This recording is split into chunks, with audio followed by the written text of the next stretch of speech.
Hey,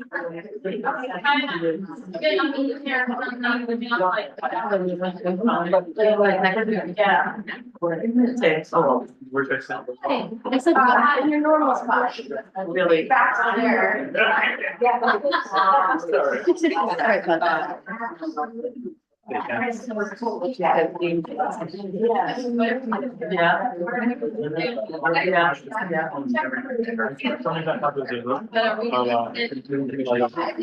To come here and there is a plug just under the stage.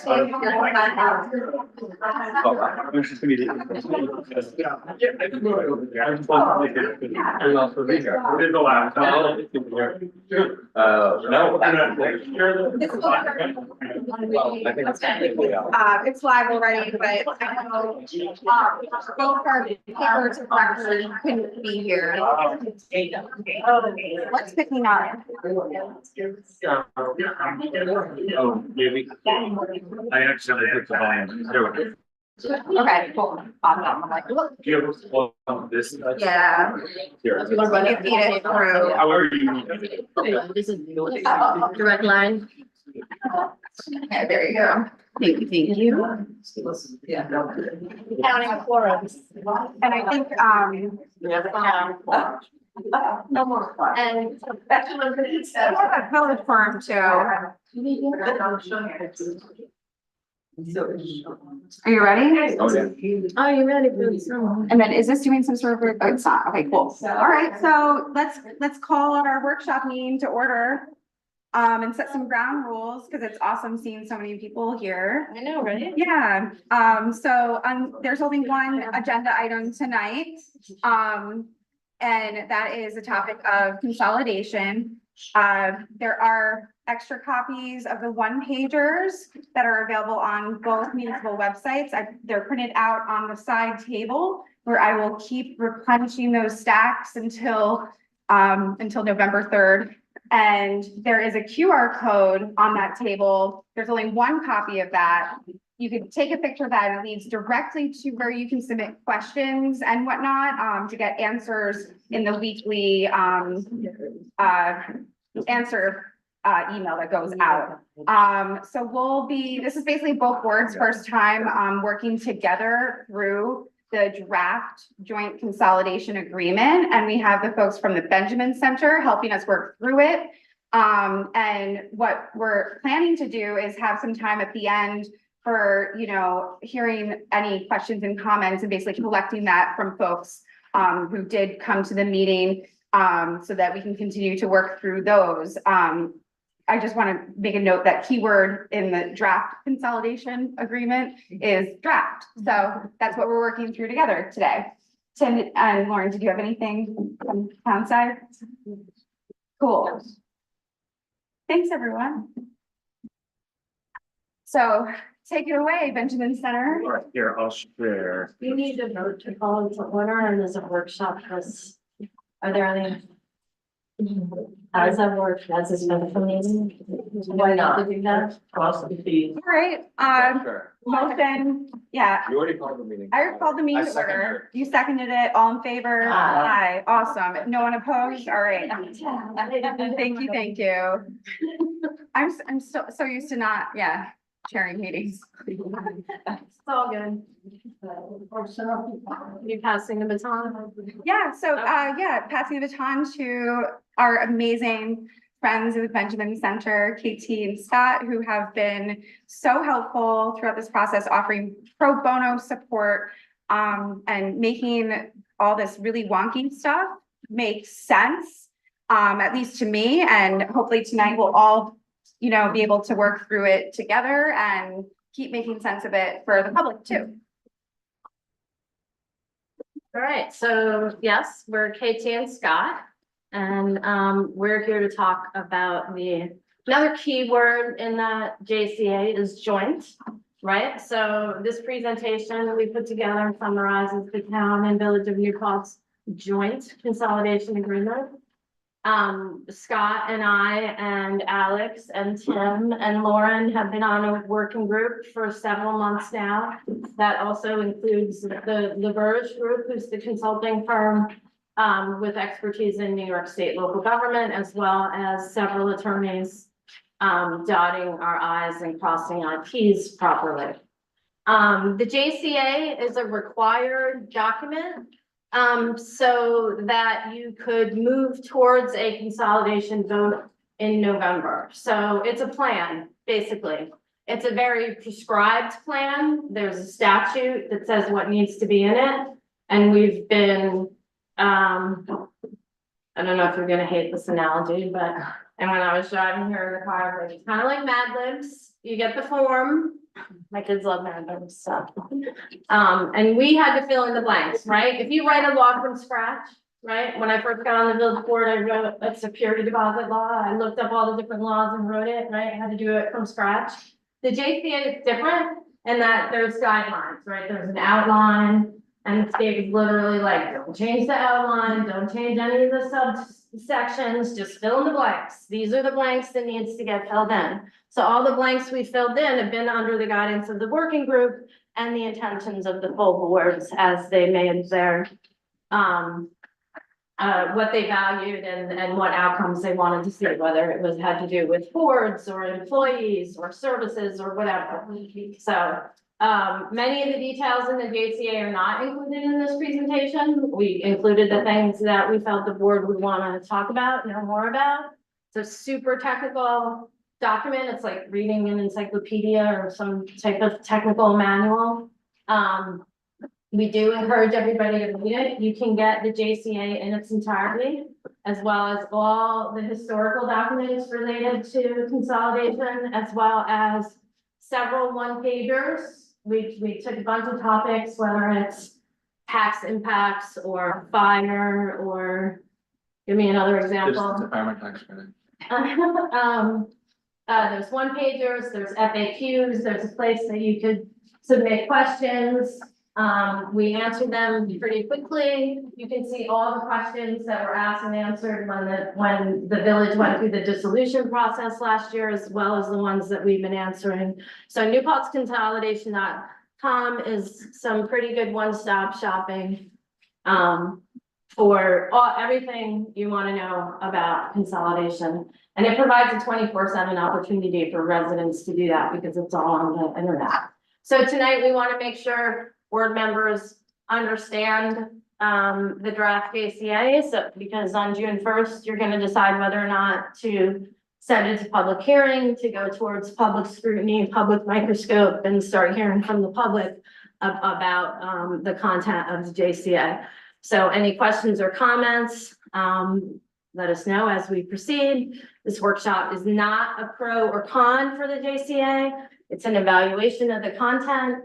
If you have additions, revisions, this is the time to start talking about those. So we're going to overview it. We're going to try to facilitate a board member discussion.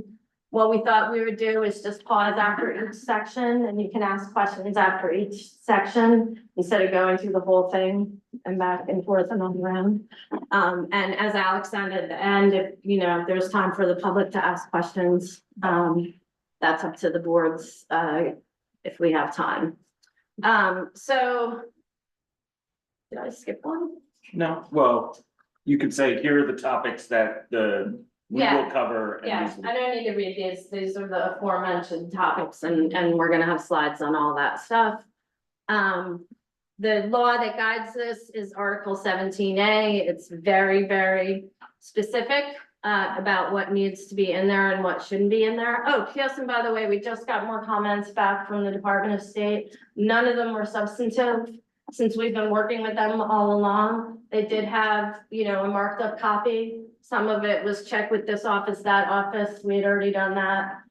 If you want to see that, you guys can pass it along, but they weren't substantive, and that was nice to hear from DOS and a reflection of the fact that we didn't wait to the end to show it to them, that we talked to them the whole time.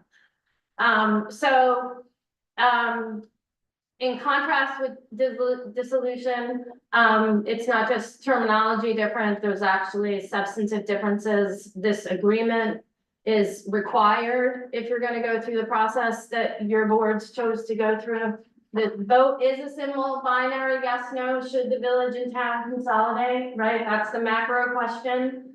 But because of the specifications in general municipal law, Article 17A, you have to have this agreement in advance. You have to have a plan, right? If you dissolve a village, it just goes away. If you consolidate, you need a plan. So that was part of my understanding is why it was appealing to you all. Yeah. It's because then there would be this discussion and agreement between the two boards.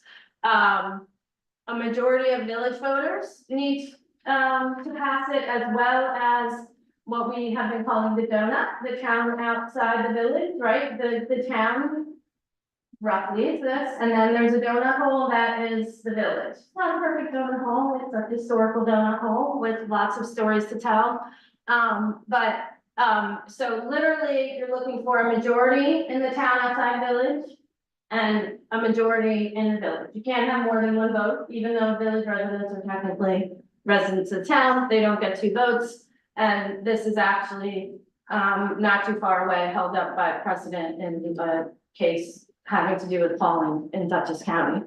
So the implementation commitments in the agreement are genuine obligations. They're not just statements of intent. At the same time, we have to remember we can't take power away from future boards, right? Future boards have the authority at any moment in time to pass or not pass legislation. So the town board will have decisions to make, but this framework that the voters vote on is what they'll be working off of if it passes. So if we look at the schedule, which I know is not new to many of you, so I'll be quick on this topic. The village and the town board, starting April, maybe it was even before that, have been putting a consolidation standing agenda item on all their meetings, which means you can come to a village board, a town board, or a joint board meeting, hear about consolidation, talk about consolidation. Here we are, May 21st, we're having this workshop because, when you're on a board and you have like 17 agenda items, you can't really go in depth on ones that are significant. So the board's decided this is significant enough to do this tonight, to have a workshop and have it be the only agenda item, so we could get into it deep. The law requires that there be certain public hearings at certain times. So that's why we have built in public hearings on, let's see, where's the one before July 7th? July 7th, the first one? July 7th, May 15th, July 29th. There is a weird little wrinkle in 17A that I didn't realize when we put together the schedule. We had built in the July 29th, so if you needed to notice the public hearing, right? You know, you've done laws, if you go to public hearing and you change it a lot, you then have to close the first public hearing and open a second public hearing on the new thing because you changed it, right? Well, according to 17A, you don't have to do that. We're gonna use best practices and abide by that in spirit, but you actually do have all the way up to, August 5th. You could make changes on August 5th. You don't have to renotice. Basically, 17A says you go out to the public, you hear from the public. If you have any changes, you can vote on it on August 1st. In case I skipped over this important point, June 1st is a meeting to decide whether or not to go to public hearing on this draft ACA. And then then there's 2 months of public scrutiny, microscope commenting, all of the things. And on August 5th, the boards will maybe not change this existing document, probably change it here and there. I hope not too much. And then on August 5th is the decision whether or not to send it to voters. So June 1st, send it to public comment, public hearing. August 5th, send it to the voters. So it's an iterative process, right? Okay. And we do want to say out loud, yes, thank you, New York State. It's important to mandate public hearings. We want to hear from the public, but we also know, and this is not a New Paltz problem, this is an everywhere problem. People who are able to come to public comment are wealthier. They tend to be property owners. They tend to be people with time. My own food insecurity research shows people who are food insecure have, I wrote down the number. 15 hours of free time a week compared with 30 hours to people who are food secure, right? So when we talk about people being more resourced, we're talking about money, but we're also talking about time. So that's why we have our 24/7 website, because we want to make sure people who are parents and can't come to night meetings can come and ask questions, not come, but go to the website and ask questions and be part of our public education and engagement to make sure we capture. So yes, it's really important to hear the people in public comment. I fit into the categories I just described, right? My income is above the median. I don't have kids at home. All of the things, right? But there's lots of folks, and we also know we're not, people who are more resourced are more likely to be 9-to-5ers. And we know that New Paltz is full of people that are in hospitality or tourism or other industries, healthcare, that are not 9-to-5. So we want to make sure people have a place to get the information that they need and that they can ask and can get their questions answered. And again, newpaltzconsolidation.com or .info. Okay. Next. This is just an outline, and I think it's almost Scott's turn. So I'll just pass it to you. This is. We don't need to go through this slide in detail. This is essentially, there's not a table of contents in the JCA because it follows a rigid format set by the general municipal law. But if there was a table of contents, this is what it would look like.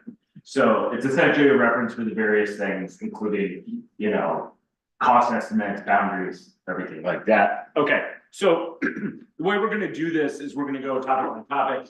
I've got no more than 2 slides on any given topic. So it's not as if you're gonna get, this board or anybody here is gonna get like 7-10-minute presentations. We do very short presentations. Everybody on this board has received, or these boards, excuse me, have received copies of the JCA. They have received summaries of the JCA. They've received various other documents aimed at this. So hopefully they've had some time to look at it and start to piece through different parts of it. So let's talk briefly about the structure of the consolidation. Then I believe assets and stuff like that and liabilities is next. So remember here, the way this is set up is that the village is absorbed into the town if approved. The consolidated government keeps the name Town of New Paltz. The Town of New Paltz itself is not becoming a new government or a different government. It is just the same government continuing. The former village area becomes the quote unquote hamlet of New Paltz. A lot of local governments in this state use the term hamlet. Hamlet itself is not a government with any authority or anything. It's not even a government. It's more like a designation of space within the town. Right, that might be the best way to think about it, and that's the sort of former village, right? And there's gonna be some parts of this where the former village has slightly different assessments, slightly different districting that's gonna matter for service provision. But for the most part, the village as a government just goes away. The proposed effective date is January 1, 2028. Consolidation does not take effect immediately after the vote. There's a built-in transition period. We already did that. Okay. The interim period is this. So there's 2 pieces of vocabulary here: interim period and transition period. These are terms directly in the JCA. They're not terms made up for the purposes of this presentation. Right, the interim period, certification of the referendum result to the date of consolidation. So there's this period that happens the day, assuming the vote is both votes are in the affirmative, right? There's then a period that goes until consolidation. Then you have 2 years after the consolidation date, there's a sort of post-consolidation integration window. So not only does it not happen right after the vote, there's a period, then consolidation starts to happen and it's actually a gradual process. Any questions on structure before we move forward here of how this, that's like the big picture outline, right? Okay. Okay, so we're actually gonna start with what I would argue is probably the most complicated part of this, which is assets and liabilities. It's not overly complicated, but there's some parts of this that, you know, you may have questions about. And we'll do our best to answer or make sure you guys or research them and get you answers if we don't have them. Okay, so the consolidated town, we're gonna start with village and then new town. The consolidated town assumes all village assets, liabilities, indebtedness. The village's specified assets and liabilities are in the agreement. So if you go to the exhibits in the agreement, everything down to individual computers is listed in the agreement. All fund balances keep their existing classifications and purposes as they move over. The townwide fund stays in place. Did I say we're starting with? Yeah, I think. There we go. Sorry, I switched slides and my notes, that's why I turned it off between slides, sorry. Okay, I was like, this doesn't make any sense. Okay, sorry. Makes sense. Yes, yeah. The agreement does not pool everything into one townwide fund. Instead, there's specific routing of assets and liabilities into town funds. The most complex part of this is really how the new town starts to deal with sewer and water. Okay, so essentially, village sewer and water will be converted over to new hamlet water and sewer districts that basically have the former village boundaries. Village fire assets and liabilities get transferred to the town, but held as a dedicated fire services asset. So they don't just sort of just flow into everything else. And there's a new hamlet fire protection district. So currently there's a fire protection district that is used by the town outside village to contract with New Paltz Fire Company.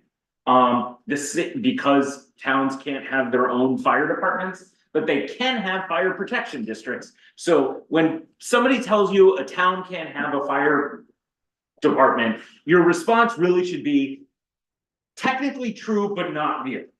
Right, that's a reasonable way to respond to that question, because towns can set up fire protection districts. The fire protection district is managed by the town, it's not its own government. You could set up a special district with its own government, but that's a whole nother road.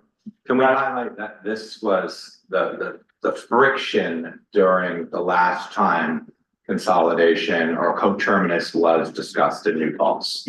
That's right, and fire protection district solves this problem. Yeah. The town board will have authority over that fire protection district, and make decisions for that fire protection district. There will be two. There'll be the village one and the town outside village one. It is the case that down the line, they could be consolidated into one, but that would be a decision for future town board members and supervisors. The village general fund, assets and liabilities fold into the townwide general and highway funds, except for the portions that shift to the hamlet, refuse, and fire protection. This is also a bit complicated, but the village is intending in this agreement, the town is intending in this agreement to create a village refuse district, which will also work like a service provision district, which will make a small assessment annually that will be separated on the property tax bill for former village residents so that they can provide this annual refuse collection. It's a small amount, and it essentially allows the town to provide the refuse collection service in the former village. So that would continue. That would not continue in the town, that would not start in the town outside village. But the town outside village wouldn't be paying for it either. It'd be a separate assessment for the, from separate assessment for those living in the former village. If the town wanted to expand it outside the village, they could do that and assess that however they want. And then there's a village restricted reserves, fire apparatus, LoSAP, capital debt proceeds. They transfer with their existing restrictions and purposes intact, so essentially, the town takes over those funds. So that village assets, and liabilities, we can go to town, which is both less complicated and more complicated, depending on how you look at it. But I'll pause here for any questions or concerns. I mean, the theme was continuity, right? You all wanted continuity, so that's the idea. How do we continue the services? So that the user doesn't feel any difference in terms of, service expectations and costs. I have two quick questions. Are we using AI to transcribe this? So that people can search for refuse district in the, Well, it's also worth noting that, that's closed caption. Oh, okay. Yeah. I mean. but the JCA has the word refuse district in it, and so do the, I know. And so did but these people wanna slides. Listen to your, fair enough, but it's also in the slides. So if they search the slides, they will find it. okay, so, I don't know if this is the right time to ask, but what do you mean by provide refuse service? The village, there will be actual, a new department that, okay, Yeah, So, I mean, to KT's point, the whole idea with much of what we're looking at is to keep the services that people are familiar with exactly the same. So if you live in the town outside the village right now, the highway department will pick up, branches in the springtime and leaves in the fall. Like that's a service that so we're town, not talking about the contractors who, nothing to do with contract. okay, Talking, that, the word refuse did not make that clear. okay, so, Good point. so yeah, Okay, we can put in an asterisk explaining that it has great. only to do with governmental services. So town outside the village is very familiar with like leaves and sticks. Yeah, okay, And then in the village, the thing that property owners appreciate is in the springtime, so one time a year, you can put out 4 tires. You can put out some old junky plastic thing that you want to get rid of. And then the village DPW will come and haul that garbage away. So that is a service that no one outside the village currently receives, and it's being paid for currently by the village's general fund. So the thinking is, correct. how do we continue to provide that service to people who already appreciate it, are already familiar with it? So there should be no change if you live in the village, no change if you live in the town outside the village.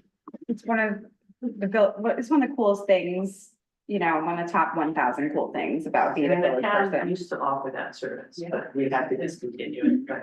Okay, But so that's that's a good clear. point, because some people might think of the I garbage immediately thought contracts. we were talking about Right, eliminating our so- outside contractors, and that's. no, and I apologize for not being clear about that, but the Okay, so let's technical Get name, that in there somewhere.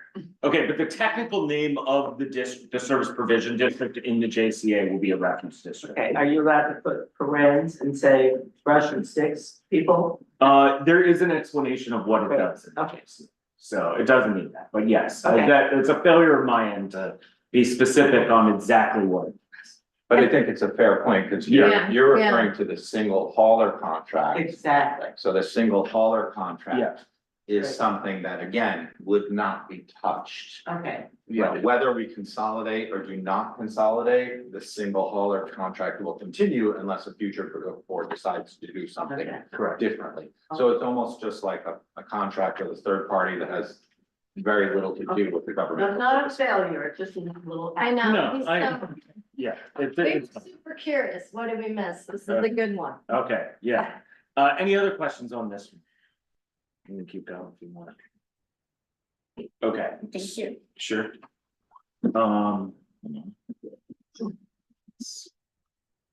Oh, gotta turn it back on.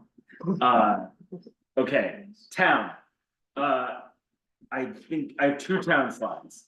The consolidated town keeps all town assets and liabilities, so those in the town, you know, pretty much stays the same in terms of your general assets and liabilities. There need to be some changes because you now have a new area that you're responsible for on certain things, and you're taking in new assets and liabilities that you didn't have. All non-current assets and liabilities remain with the consolidated town. Fund balances keep their existing classifications and purposes. Okay, so for those who aren't familiar, like current versus non-current assets, right? Current assets are like essentially your fund balances and sort of like liquid assets going in and out. Non-current assets is sort of like everything else that doesn't have like a dollar on it, you know, that you can put in and out any day. All these funds essentially remain, you know, your townwide, your highway, your capital, community development, your special revenue, all these things remain segregated for their existing purposes. All town special districts, service districts are unaffected. That includes drainage, the existing town outside village fire protection, sewer and water special district funds keep their own balances. So we've had several questions online concerning that for example, that the town is gonna take on village water districts and be responsible for them. No, those districts remain in place both for town and village. There'll be a new village district for those things. What was that? Who pays? Just the people who live in those districts, they're fee for service districts. So That's why I like the word Save the thing. taxpayer and ratepayer. that's right. So if you're in a water district, you pay for your water. If you are on a well, right, you're not paying for somebody who. Yeah. Okay. Okay, so what does change for the town? There's some shift in assets. This is where things get a little bit of technical. Town outside village general B fund assets and liabilities will shift over to townwide. And town outside village highway funds will switch over to all townwide highway. The reason is simply they are now townwide responsibilities. They're not simply just town outside village responsibilities. The village general fund will go into the townwide general, except for the portions that are the Hamlet refuge, which we talked about, and fire protection, which will stay within their various service provision districts. This last point, I hesitate to get into, but essentially the shifts coming in both town outside village into town general and village into town general. They basically equal each other. When you say shifts, did you say shifts? What does that mean? Well, you have money that's currently sort of segregated for town outside village and money in the village, that's village money. Now they're all going into one townwide fund. This Right. is like super unique for New Paltz because I think most communities are not in this fortunate situation. Right. So if there's no debt in the B fund. And there's little, if any, debt in the village's general fund. So it's not like emergent funds is a situation where other taxpayers are absorbing someone else's debts. So, and it's the same thing with like the village's fund balance in its general fund and the B fund's fund balance. Correct. They're gonna get merged all into a townwide shared fund. And it's a fair trade. It's not like. It's either more like party you is just put them in the losing same or amount. gaining. Yeah, and I think in some ways kind of just like dumb luck. Yes, totally. Yeah. In that, you know, for instance, like we had significant amount, well, even the new fire station debt. Mhm. Town and village was always 50-50. So even if we were doing this while we still had that debt, that wouldn't be a problem because that's 50-50. But you don't have an awkward situation where the village has a ton of debt. And then that debt is being absorbed by townwide, or vice versa, or if the town fee fund had a ton of debt. It's not being absorbed by. That's village. correct. That's It's a very unique situation. So it's a wash, Yeah. right? It's 200,000 on 13 million, so. That's by the, I forget if it was a village only meeting or a joint meeting where I announced like the day that we paid off the Yeah. fire station debt and we were all doing cartwheels downstairs. That was just awesome timing because it makes the math kind of make sense for us to really work through this in a really unique way. Any other questions on this? That's a good question. Sorry if I wasn't clear. No, okay. All right, let's get into less or more fun, I stuff. took the funner one. Yeah. All right, so town and So- village governments. Governance. Okay. There's elected boards, there's appointed boards. Everybody has terms. Existing town boards, commissions, appointed, elected, everybody serves out their terms. On the general town boards and commissions, when there's vacancies in the interim period, the agreement specifies that the town agrees to evaluate the makeup and consider seeking candidates from the former village so that the membership reflects the whole town. Planning board and zoning board of appeals, same thing, as seats become available, the town board will appoint persons familiar with the former village land use codes. There's a little more to that, so stay tuned. So sitting town board members, if you're in office at consolidation, you serve out your full terms. Sitting village trustees, once there's no more village, your term is done. Thank you. Which occurs on the date of consolidation, not during the transition period. That's probably a thing worth noting. Right. There's also, language in the JCA about, creating a temporary land use advisory board so that the, in this, merging of the town and village planning board and ZBAs, that there's, a thoughtful process, a board that's helping guide this process, so that we have people knowledgeable of village land use codes, frameworks, and physical characteristics. There's, there needs to be coordination of pending planning board, if somebody's in the planning board pipeline in the village, we want to make sure that the process is clear, whether they're still in the pipeline when consolidated or during the interim period, right? So that needs to be very forthright and on everybody's radar. And this board will be giving recommendations to the planning board and the ZBA during these time periods. So there's lots of different boards and commissions and if you're a board and you're were created via village law, like the examples of the village housing board.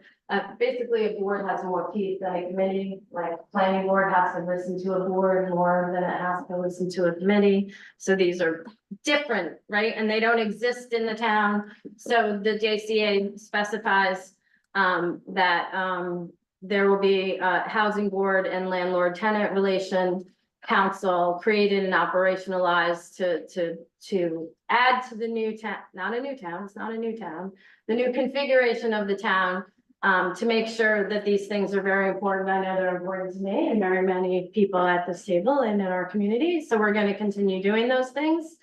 And then there's, a bunch of committees that are townwide already, whether it's bike ped, public access. Oh yeah, we have a little stray thingamabob there. Those are all already townwide. We need to add a shade in front of village, shade tree commission. So the shade tree commission environmental policy board, you can see the pathways that are specified in the JCA. It's going to get folded into the environmental conservation board of the town. The shade tree, oh, you do have it then. Did you just do that? Okay. Yeah. Oh, you weren't looking. And then the historic preservation board is gonna get folded into the town historic preservation board. And now back to Scott. Oh, wait, any questions? Yeah. Like, look at this list. I mean, I was like, oh, we have a sister city committee, I was deputy mayor. I didn't even know some of these things, right? So we all have our committees of interest. If there's a committee of interest and you see a pathway you don't like or you do like in the JCA, let the boards know. I'm realizing now there's actually one missing here, which is that there is a transition committee that includes supervisor. Oh, yes, mayor. it's called the Joint Steering Committee. Right. And I wrote that down, but forgot. I forgot to put it in. Yeah. presentation. There's another committee that will be convened, a joint steering committee macro for this process during the transition. So one specific to land use planning board stuff, but then one overarching one, and then you can see the detail where all these other boards and commissions, what the specifications in the JCA for those are. Questions or concerns or thoughts or ideas or emotions about governance? Emotions. I think I have an emotional response to the idea of merging our planning boards, our historic preservation commissions, just because I've attended their meetings, and some of them meet twice a month and do a lot of work at those meetings. Sure. So I'm wondering what the workload will be like when those boards are combined. Are they going to need to meet longer, more often? I know there is a transition kind of training time. And I know that particularly with Revolutionary 350, our historic preservation commissions have been working together. But, you know, the zoning is very different. And our ZBA and our planning boards have very full agendas. And so I appreciate the intent, but I am concerned about the implementation. Sure. I think that's a reasonable concern. It will be more work for that.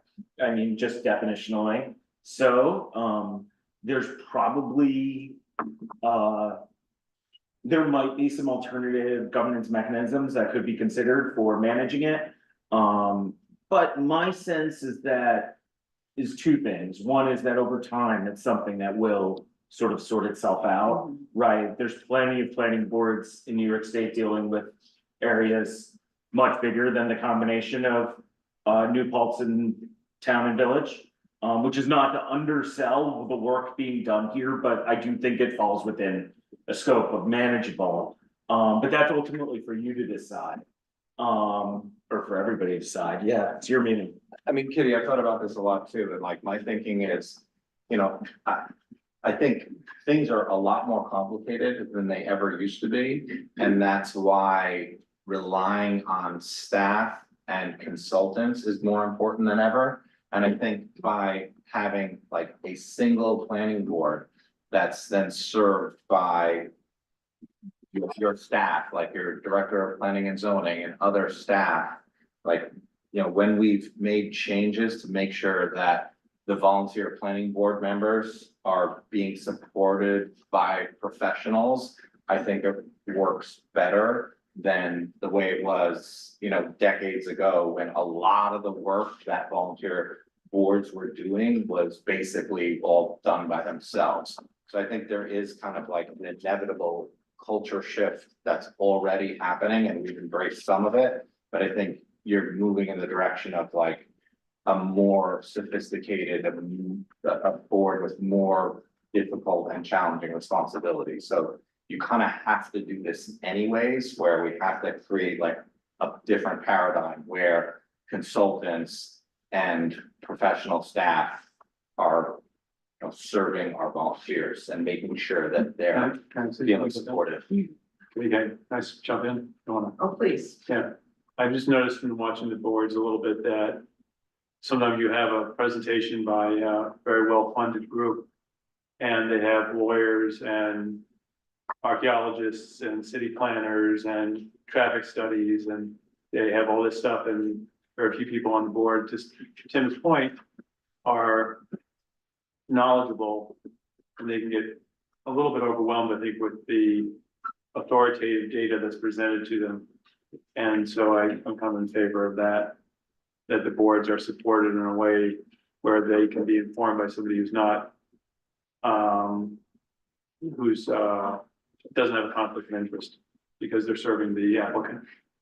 I think, I've been very impressed with the level of professional service of our planning board attorneys, the engineers.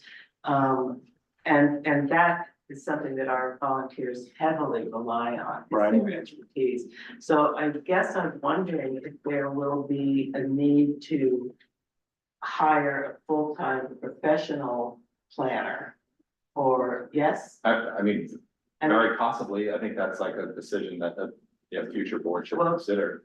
have we anticipated, is that something, it was anticipated, I believe, in the. I mean, the village had a full-time planner a few years ago. so, Right, like, they've you know, we've, had two we've experimented. in my lifetime. Yes, we've So- experimented with these ideas, Yes. yeah. But I So- think if we're doing it in a way where, we have a comprehensive master plan and, the boards are working in one direction, I think there's efficiencies to be had too by, I'm in favor of consultants when we need them. I'm in the Pauling consolidation study, I think they recommended hiring a full-time town manager and a full-time town planner as staff. And I would like to take a hard look at that. I think consultants, when we do our master plan, those kinds of things are great.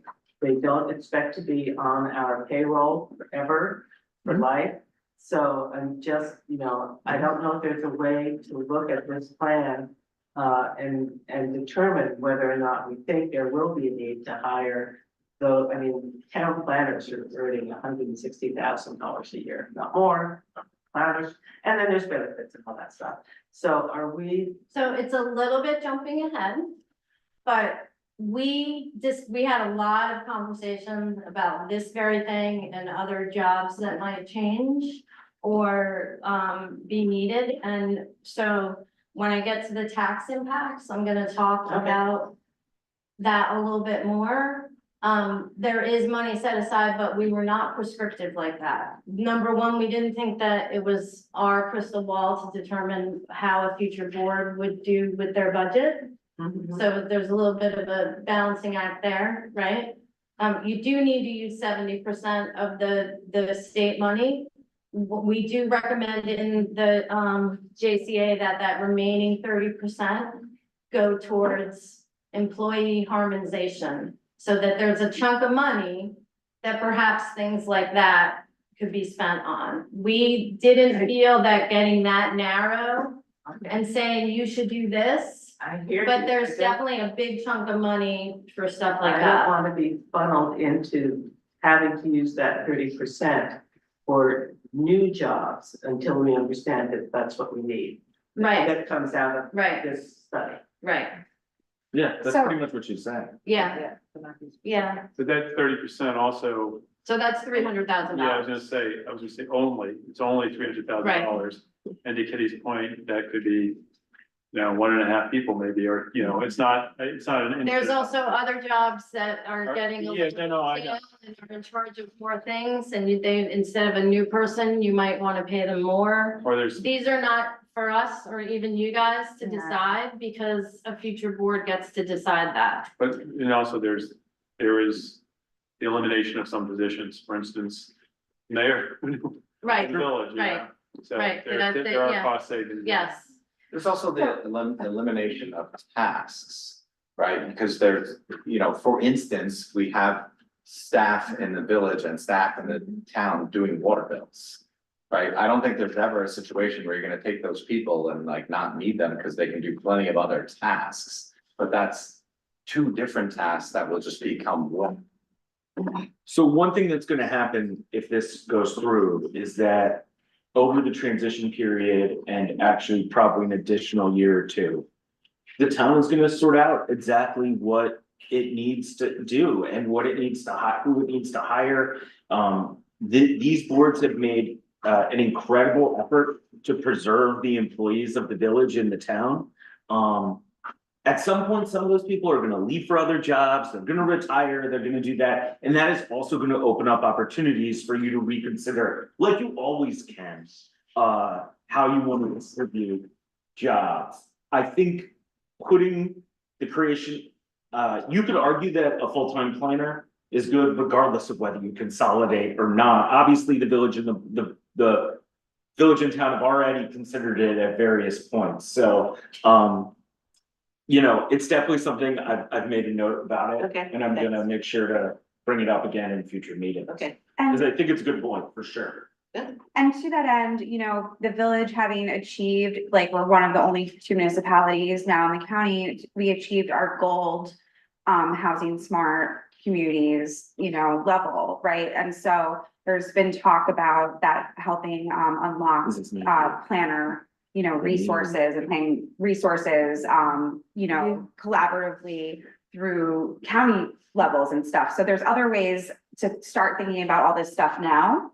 And the other thing I wanted to point out is, you know, with the volunteer, you know, planning board, zoning board of appeals, you know, we have started in the village, you know, the stipends, and I know they're not huge, but like that is one way to, you know, really help support the volunteers that take on these really big tasks, you know, for our you know, our PB, ZBA and Shade Tree Commission, you know, and that's something that like post consolidation would be a cool thing for that future board to consider. And there's always that wiggle room, no matter what, that any municipality can do. So there's a lot of tools at our disposal now and in the future. Can I piggyback, like if we're Yeah. gonna fixate on where we're gonna source money for a planner? So I think what you brought up is a very good one in that, like, there are awards that the town village could be eligible for, you know, through the county, because they want to have communities do planning and be more focused on housing. And like, in addition to an award by the county, there's also the Pro Housing Communities Program, which Tom and Susan have been looking at on behalf of the town outside the village. So there's like other ways that you can secure money from the state when you're doing things, and that is exactly what other communities outside of New Paltz are doing, is they're securing grant assistance from the state because they are a qualified pro-housing community, and then they're taking that money and putting it towards planning. So do you have to be a consolidated municipality to apply for those? Nope. Okay, You don't, but we're not going to most likely qualify as a co-housing community with the town outside the village because we don't have the density. Like, we should be working collaboratively as one community to qualify as a, so would that qualify as a shared service? Could we mutually? I don't think the state has a carve out for shared services when you're applying for grants. Like, you apply as a municipality, you either get it or you don't. In this Okay. very I don't narrow wanna example. derail this conversation. But we do, I mean, we're not surprised that you're talking about it. That's why we created the temporary land use advisory board, right? There's an overarching joint steering committee. This one's a sticky wicket. There's certainly efficiencies that can be found. I share your concerns about workload. There are plenty of communities that are bigger of the combined that do it, yes, but we're gonna transition very thoughtfully and with intentionality, because there's gonna be a whole temporary board just for this particular topic. And on that, Scott's gonna talk about. Okay, so on laws and zoning, this is actually maybe a tad counterintuitive to some people.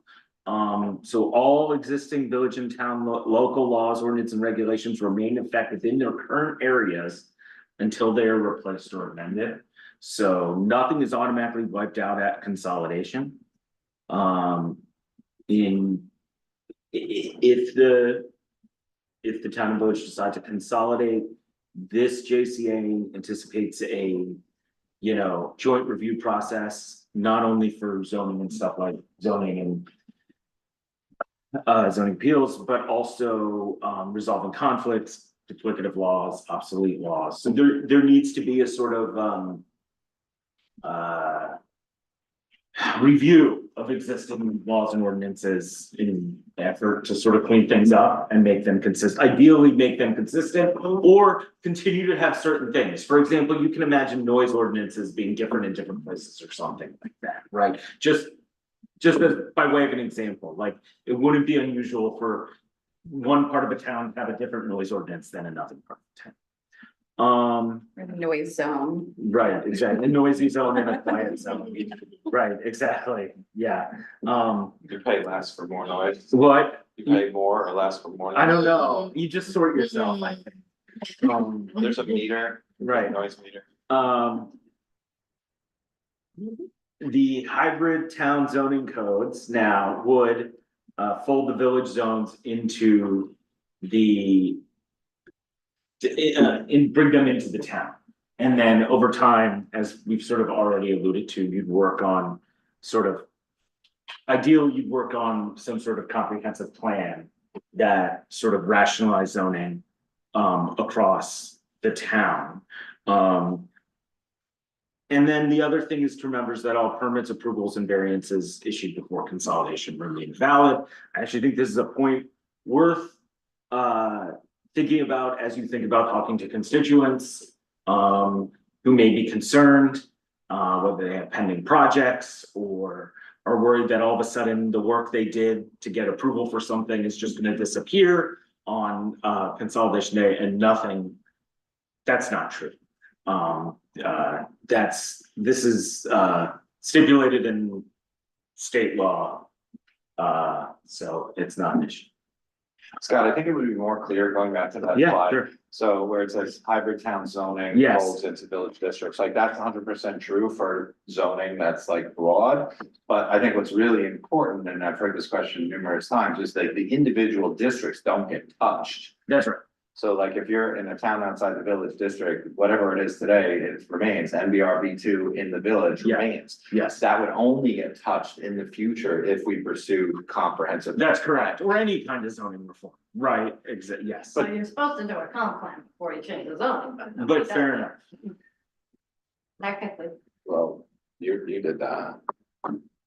so Uh, you, Yeah, I can actually clarify this bullet. I think that's fair. As I was looking at it, sometimes, you know, you look at it and you say, you're like, well, that wasn't as smart as when I wrote it, but Potentially.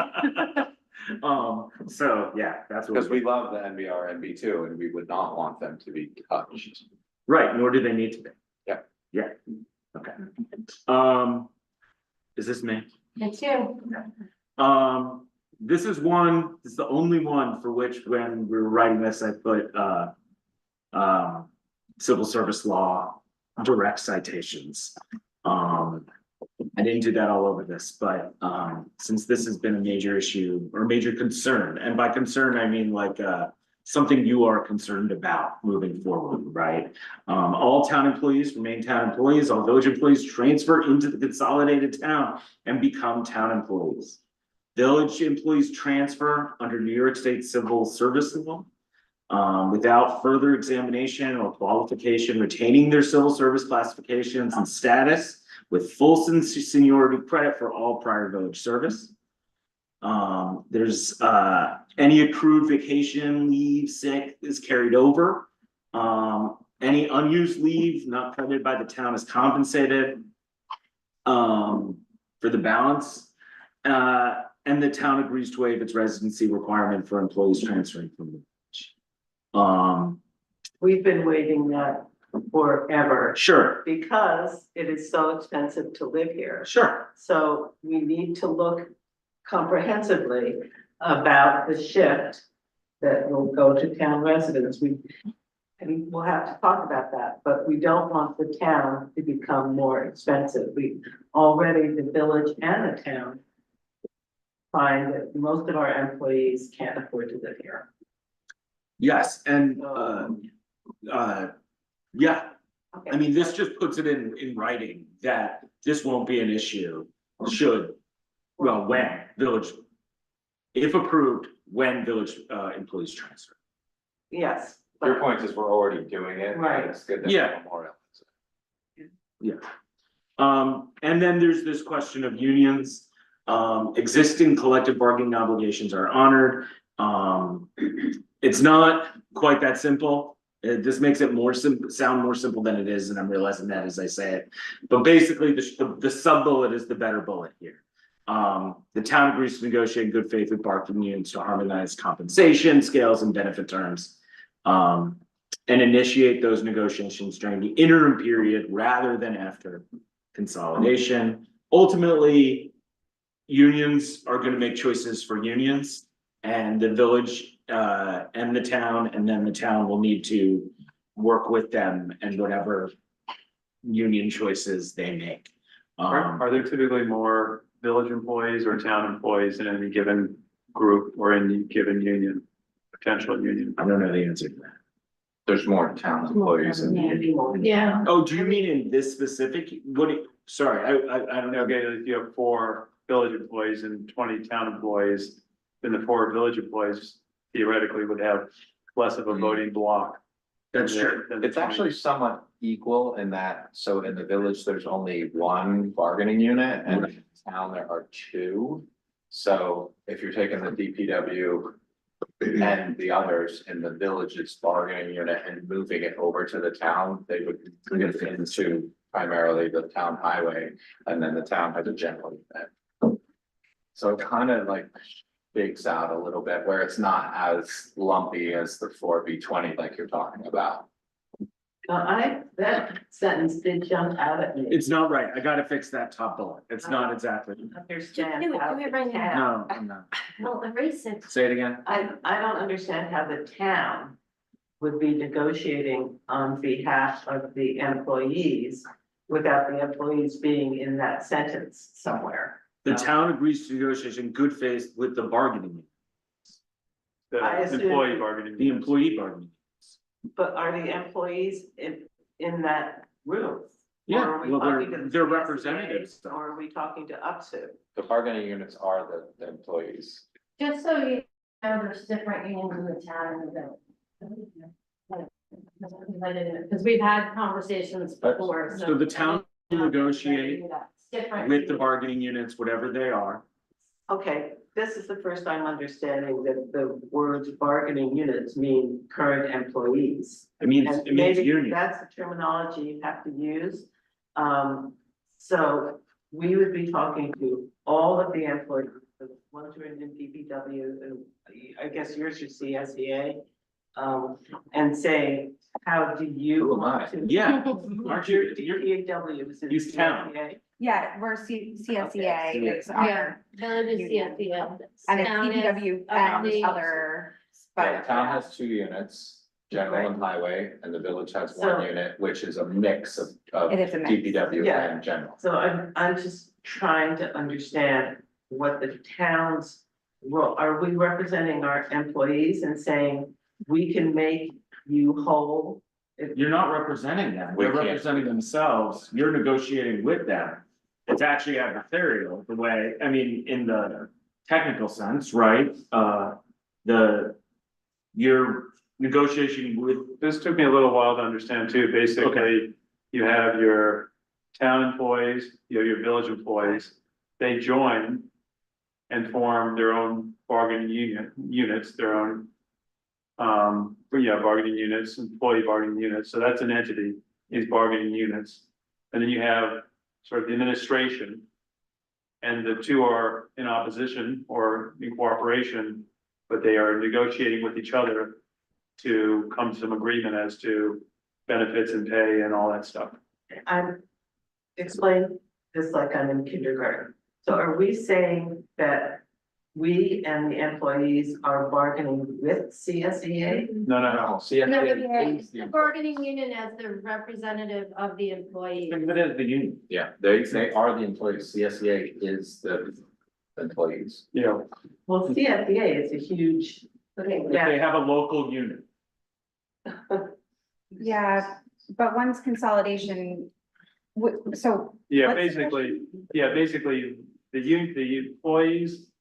The town is employing the employees, right? The Yeah. town is the employer, the employees, the work, are the employees, and the 2 are in opposition to each other, in a sense. And the employees are represented by unions, Yeah. by a national union organization that has a local group. That local group would sit down at the table with the supervisor, and the town board, and they would hammer out an agreement. so okay, CSEA is kind of off the table though, once consolidation happens, Right. because the village stops existing, you know? But they're not off the table. I think Okay. that's, come back to I the think it's table. very important to like the employees, there are rules when they can make decisions about who they want their representation to Mhm. be. But, you know, they could get rid of CSEA and UPSI and go with Teamsters, right? Mhm. Like, it could be anything, and it's up to the employees who they want to be their representative. So the employer can't initiate that, the employees have to initiate it. So once there's no village and there's no village CSEA, those employees then need to work with the Collectively. union.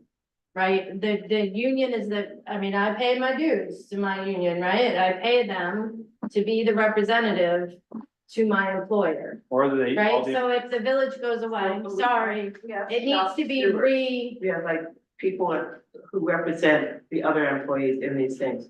Have they been part of this process Yeah, we've had numerous conversations with our shop stewards? yeah.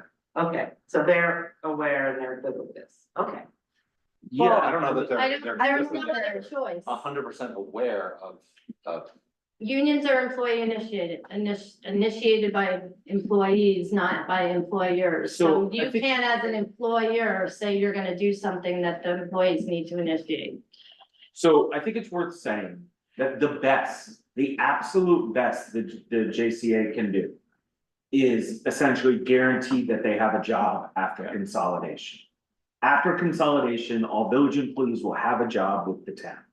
How they want to negotiate beyond that in terms of their union representation and their future sort of employment details will need to be negotiated, which is true with or without consolidation. Right? They would need to negotiate with the village or the town as they see fit. But the best the JCA can do under any reasonable interpretation of law is say, okay, your job transfers over. and I think the other very important distinction between a JCA and This is- a dissolution Yes. is that the JCA is creating a path to make sure that these staff land at a job, whereas the dissolution is a suggestion. And then you dissolve the village and the town could do whatever they want. Right, well, Whereas with the, no, we're but not that, talking about distribution, and that, for me, just going to the public hearing almost a year ago in that room, Mhm. which was filled with village employees, who seemed nervous about their future. So I'm assuming that by the time we got here, they're feeling less, this is better for all staff. Yeah, this than is a response to that. okay, Yeah, and I mean, I don't wanna speak for everybody, but, you know, I don't think there's any, plan that would make some village employees excited, you know, and that's just a fact of life and, you know, we'll hear from everyone and we're doing our best to address what can legally be addressed. And this is I think the best that such a project could ever address. But a lot of the There's things never that been a people want consolidation in Right, this. state. addressed can't legally be addressed. Yeah. so. Alan, And y'all's intents are very clear. This comes up every single time. Shout it loud, like, this is the intention, this is as far as the JCA can go. Everybody involved wants to make sure that employees are taken care of and that they have a transition that is as seamless as possible and they retain compensation benefits. This has been stated again and again. Thank you. it's in our interest to retain the employees because of their knowledge base and skill levels and all that stuff. That said, in terms of the process, only those employees who either live in the village or live out in the town outside the village have a vote on consolidation. Right, and Yeah, I mean, so many of them don't have a vote, right? They're relying on us. sure, That's right, that's why we're, but elected officials also know that you don't have a government that can offer services without staff. Like, this is not an intellectual exercise, this is, you know, to make sure that we end up with people in roles performing governmental services. Which brings us to services. We have two more Yeah, topics. sorry, It's okay. No, it's the whole, Derailing. the whole point. Okay, We have two more topics, services and fiscal analysis, okay. which is taxes this. So, I'm gonna do government services, you're gonna do taxes, is that right? Okay, so, I'm gonna try to avoid repeating myself from earlier. The JCA really attempts to continue without all services without interruption, including those services currently provided by the village, such as the refuse collection, which needs a different name, but we all know what it means. Townwide services continue as they are, police, ambulance, justice court, assessment, parks and rec, animal control. Are there any major ones I'm missing there, Tim? So that stuff just continues. If you want to see them, and this relates to the previous slide, we have later in this presentation, we have the new organizational charts and how they would change. They are also in the JCA as exhibits at the end. But on Public Works, the Town Highway Department continues all current services and adds in it a new sewer, water and town center services division staffed by village and public works employees. This division takes on the functions of the former village DPW, including all the things you see on this screen. Water and sewer, and I want to emphasize this, continue through a new Hamlet Water District and Hamlet Sewer District with boundaries matching the former village. Right, those will be managed by the town board, funded by user rates. So these are fee for service situations. And as they are now, consolidation does not anticipate change costs to those. I thought there is, like, if you're in a town outside the village water district. That's true. Your rates will go down, all things being equal. Yes, well, you would know better than me, but I don't think we say that in the JCA. we don't say that in I the spent a lot of time with Kathleen talking about this last year, and Right. that's 100% my understanding. Yeah. Okay. So if you have water as a public service outside the village, you will have a less expensive water bill post consolidation. Can you say in 2 sentences why? Yeah, why? Because the town outside the village is paying a premium, to use the bill. to use the village. Oh. So actually, They're outside. Yeah. They'll be so inside. they'll be inside, so actually water rates in the village will increase and the offset will happen by, basically, Because the of- rates will go like this. Okay. It's not terribly material, especially for the village, but I think it will be fairly material for a town outside the village. So is that like an example of the user fee, like that one constituent case that I was asked? No, Oh, okay, never mind. that's a more fun topic. Oh, okay.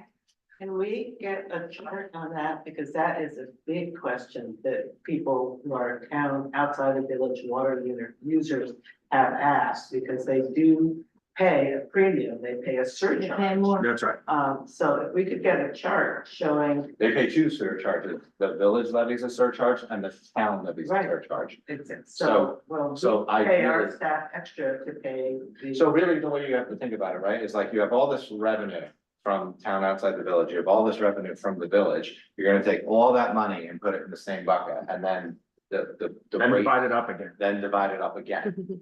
Wait, you're saying that we're gonna take general revenue to. No, No, no, no, no.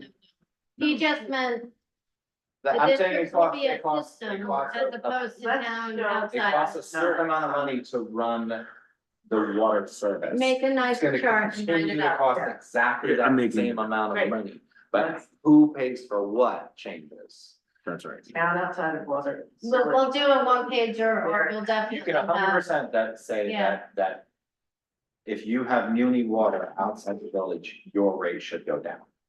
Let's get it in there. Okay. I get that, Matt. Yeah, and the village rates would go up, right, but you have a much bigger base, so it's not as drastic. That's right. We already did the refuse.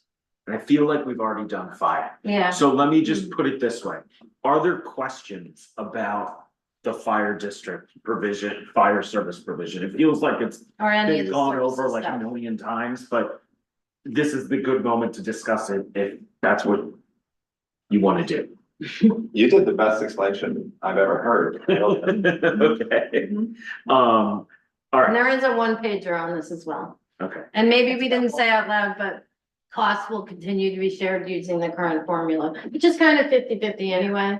But Yeah, you could consolidate those districts if the town wants to, but that's for a future town to do. It would be a little weird. You'd wind up with some sort of funky property tax levy stuff that, you'd wanna sort through before you actually did it.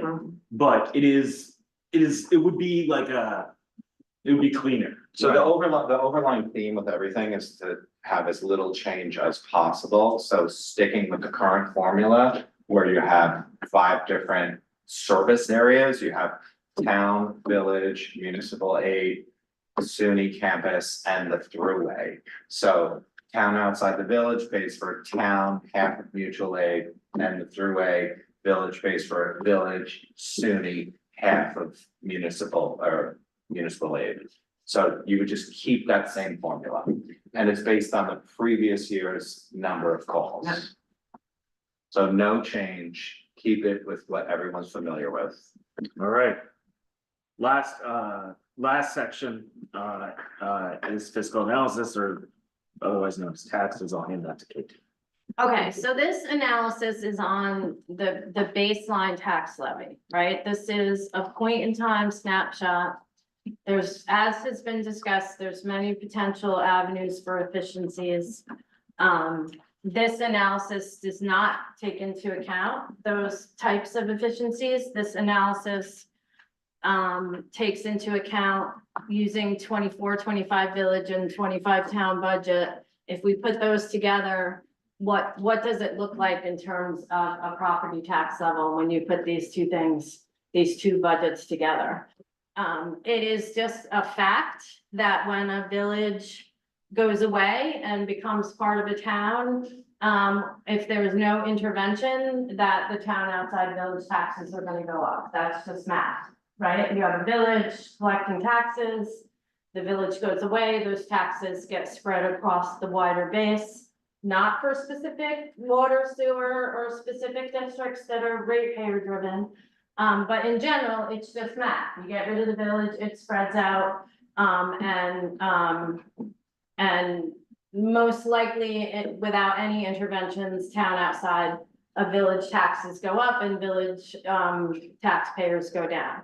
So the state would like to see more reorganizations. It chose, I think it was like 2011, it was like 15 years ago. Created the Citizen Empowerment Tax Credit, that E for empowerment, that has meaning. It basically is $1 million, up to $1 million, depending on what your overall levy is, and New Paltz qualifies for the full million, right? You can get $1 million a year if you reorganize. That's an incentive, right? E for empowers places that otherwise the county's taxes would go up, town outside village. So this is a remedy for that situation, and you have to use 70% towards tax reduction, that's mandated. So if we get $1 million, New Paltz gets $1 million, 700,000 has to do, reduce the burden on the full tax levy and taxpayers, right? And then the other 30% is up to the new municipality, the new town. This JCA recommends that that 30%, as we discussed a little bit earlier, could go towards employee and initial workforce harmonization and possible infrastructure needs. But you have to use 70% as a minimum. And just a reminder, y'all probably already know this, but we like to say it out loud, just school taxes are always the largest chunk of your property taxes. This is not about school taxes. School and county taxes remain unchanged. Okay, so the analysis looks at the village tax base and the town outside village tax base. So if you're in the village, you get a village tax bill, you get a town tax bill.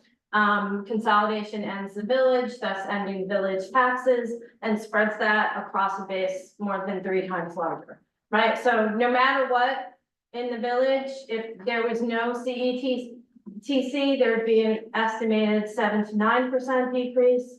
If 70% is used, 12 to 14% decrease, and if all of the 100% of the CETC is used, then it's a 13 to 15%, that's that middle column there, that would be the change for village residents. The change for town, the donut, the town outside village, if there was none of this $1 million, then it would be a 1 to 3% increase, right? Because town outside village is taking on some of the costs that formerly borne by the village. Using 70% of CETC for tax reduction results in a 2 to 4% decrease burden out in town outside village, and using 100 would be 4 to 6%. That's important to qualify this. This is just the base. If you get $1 million, this is, 700,000 less that you have to collect from your taxpayers, right? There's other factors that are gonna influence future budgets. We can't tell a future town board what to do with their budgets, right? But this simply details the baseline, right? We do know, there's a couple nuances. We do know, there's a planned retirement. We do know that, there's not gonna be a mayor, there's not gonna be a village board to pay for. So these are all, putting together the two budgets together in consideration of service continuity, employee continuity, no mayor, no village board, a planned retirement. This is the numbers that we come up with. So the end result with 70% CETC would be a 12 to 14% increase in tax burden for village and a 2 to 4% decrease in tax burden for town outside village. That's it. It's a good table, it's a good presentation. You like that table? Yeah. I mean, they call it empowerment for a reason. People wouldn't do it without this. Why would town outside village people be incentivized to do this if that gap wasn't filled? We had a question. How many years if we in fact got in fact? How many years do you get? Is it Perpetuity? indefinite? In It's in perpetuity. perpetuity, so two things about it. To my knowledge, based on my own research, it has been provided in all reorganizations that have happened. So I'm not aware of any New York State local government reorganization where the state is like, no, you don't get your CETC money. That's number one. Number two, sort of the other side of that, it's like anything else in the state budget, is technically subject to annual budgetary approval. There's got to be money in the budget for it, and then it needs to get distributed. Can I say one thing? Yeah, I was thinking about this issue because I was thinking, well, why don't, 3 years from now, they'll just vote it out. Sure. And save a bunch of money. But then I was thinking that the state wants consolidations to happen because it makes their work simpler. It makes everything simpler for the state. So the state's saving a lot of money and resources and complexity by having consolidation happen, which is why they're giving this money to incentivize it. So if they all of a sudden cut it out, then we could be, and they say, okay, for the people who have already consolidated, we're not going to give them that money anymore. Then they would be sending a signal to all future governments who are considering consolidation, that this is an iffy thing and it may not happen and then it may be cut out. And then people like ourselves would be saying, well, why would we do this if you're not going to follow through on your promises? So that incentivizes the government, the state government, to want to continue it in perpetuity, so they can continue to incentivize more governments to do this sort of thing. It's worth noting that your insurance here is the fact that the rest of the state is still a confusing local government mess. So it's not as if like the state's gonna run out of local governments to incentivize to being more efficient. I think the other insurance policy in this case too, is that there are nearly 20 communities that are currently getting That's right. CETC. yeah. So if you were to get rid of it and like, let's say we were, another community who were also getting CETC, then you would have at least 20 communities calling their assembly person And there's- saying like, how dare you? And, that's. Yeah, really- I don't think this needs to be a major concern. I'm not saying it shouldn't be any concern. But I think it's worth noting that the state has been consistent on this. This has long been a priority for DOS. This has long been a priority for state leadership, and you know, it's And the same risk, actually not that much money in the context of the state. and the same Yeah. risk exists for AIM and CHIPS and school aid. Building. It's The all, only time that, the state was not able to meet that, responsibility was during COVID. Because they were giving out so much money to needy people. Like, Sure. they cut the, CETC, I can't remember how much they cut it. Right, but Not the payouts though, just the general. Whether it was $1 million and some communities get less, but everybody had their CETC cut during the worst of the COVID Yeah. crisis. right, And so it's and just, that's a bigger set of problems though, well, right? it's just, we say in perpetuity, and for Sure. some of us, we feel like we're living in a perpetual climate of COVID. Okay. In terms of federal aid that's gonna come our way. Sure, So yes, $20 million is not a lot in the New York State budget. But the day may come when they need it. it may come, and I would be crazy for me to get up here and say that the Yeah. state legislature couldn't change its mind. I have Okay. no idea what the state legislature would do. I would say that, as time goes on, post consolidation, the $1 million for the town will start, I would assume would start to seem like just, general help, right? I mean, it's still 70% committed to taxpayers regardless, but that additional 30% will still be useful for the region moving forward. Yeah. I don't know what they wanna do. I don't know what you wanna do about my question. This is the last We one. didn't have this. So if We you had wanna, 15 years. if you wanna allow. why don't That's all. you do, why Yeah, don't you do well- a Jackie question and a Jolanda question? And then just make sure everyone. I wanna- here, 'cause yeah, I know Just you so have a you couple know, the questions rest that you're of the waiting to ask. PowerPoint is exhibits that we can refer to. We don't need to go through them. It's Yeah. everything from Space. transition costs to, org charts. There's lots of exhibits. The exhibits are as long as the narrative in the JCA. But if you want any questions from you guys and then. Yeah. Well, this is just the beginning. Yeah, Stevie, did you wanna, just because I had brought it up at one of the working groupings, but I felt like I wasn't capturing what your question was. It was about like parking enforcement, Yeah, we know. where it It was falls. under public works, under the highway department, and we feel like it probably should be under enforcement, police, right? Is that, Oh. about it? I didn't take any notes. Well, parking's, That's been discussed historically, that's definitely something to chew on. Okay. Yeah, I mean, it's not currently under police, right? It is not, No. but some No, it's communities do under it that because way. town is police, so, and Yeah. parking But, is I mean, village. one of the reasons that it remains under the DPW here is because our DPW knows how to mess with the meters. Right, That means repair. yeah. Yeah, okay. Yeah, it's going on my notes list. Yeah, it just might be something to I mean, keep it's a. chewing on and. Yeah, I mean, it's certainly something that can happen. It probably, I would think it would require a little more. Legal.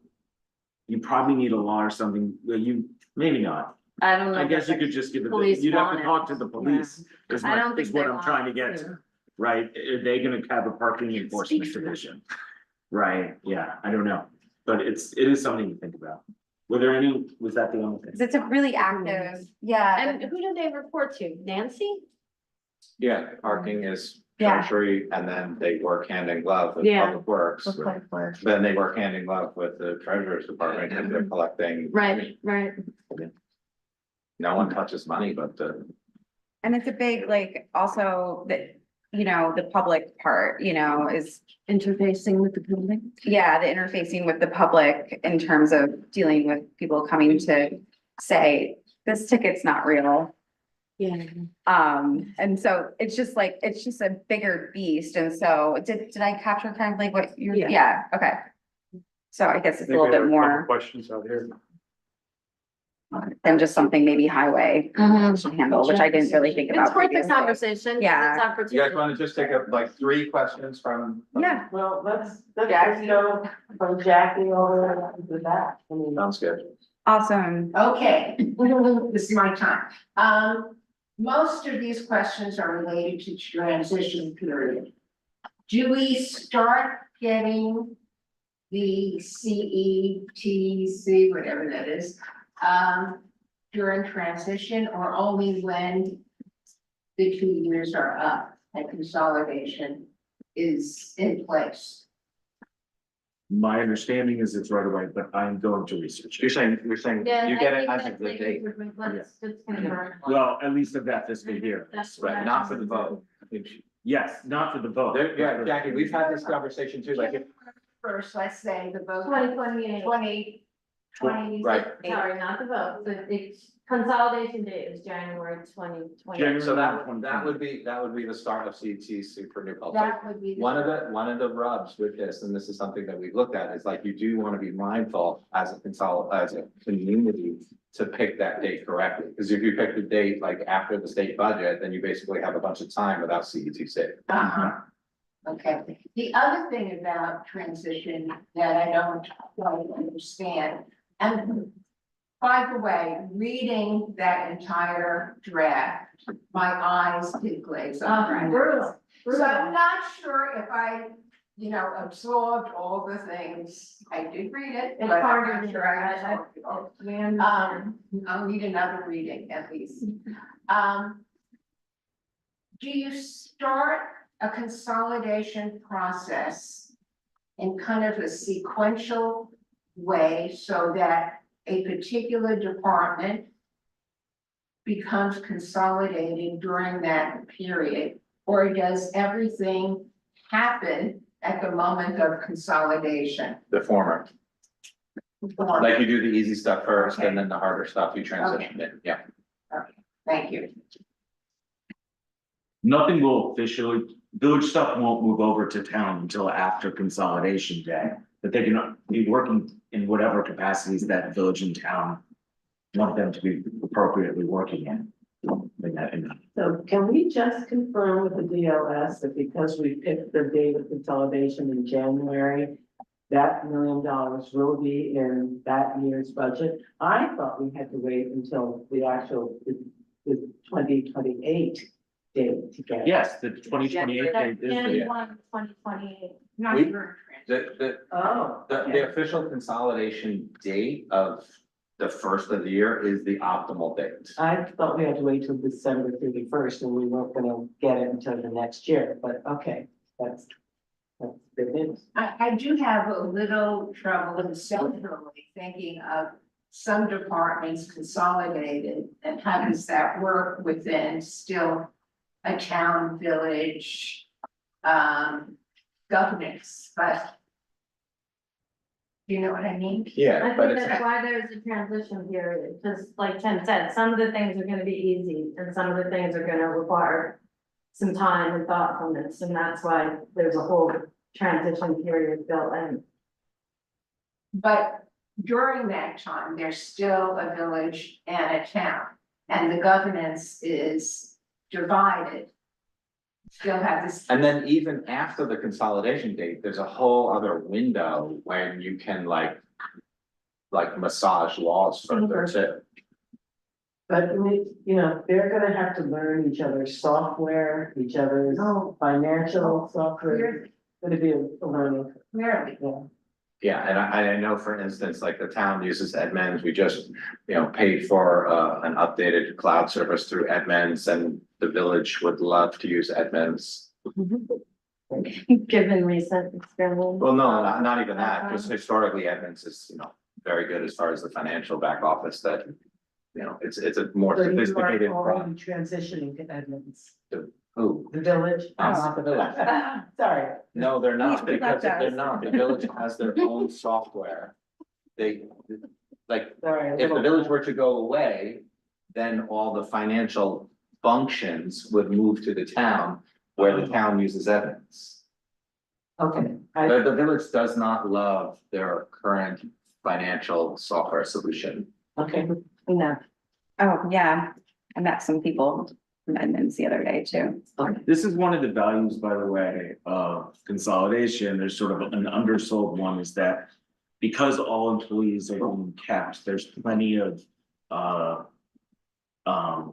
Institutional. institutional knowledge is what I was trying to get at, to ensure that things can happen. Not that disillusion is being considered, but if you just dissolve, you can't guarantee that institutional knowledge. It's not to say there won't be a learning curve, but there'll be, all the people that know everything about the village will then be in the town to talk about all the various funds. So will the institutional knowledge of the town employees be something they need to employ in addition to their regular everyday jobs? Who's gonna train the new people in something like Edmonds? Is it gonna be the town's finance department? Are we asking them to do the training in addition to their already full? I'm sure training is a big part of work. They already do it. They already train their employees. Yeah. Let's So say in Gordon. Uh-oh. Why? Gordon, town supervisor.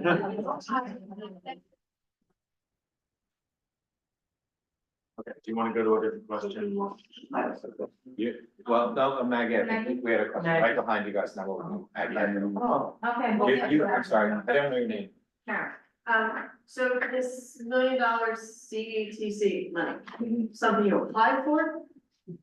And so would people be going to the polls in November on the assumption of those numbers, or how, hoping that money comes through? Because if it doesn't, people are voting for something that, or looking at all of this is.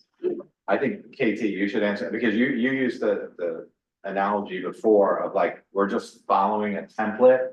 So you follow the template, you get the CETC. Yeah, if there's an affirmative vote, then there is like an application, is that even what it's called? I saw it somewhere, it says, punch this, you do need to apply. Yes, the question of the $1 million or not, I probably would have answered that question differently in 2011. We now have 15 years. We have over 20 communities that are getting it.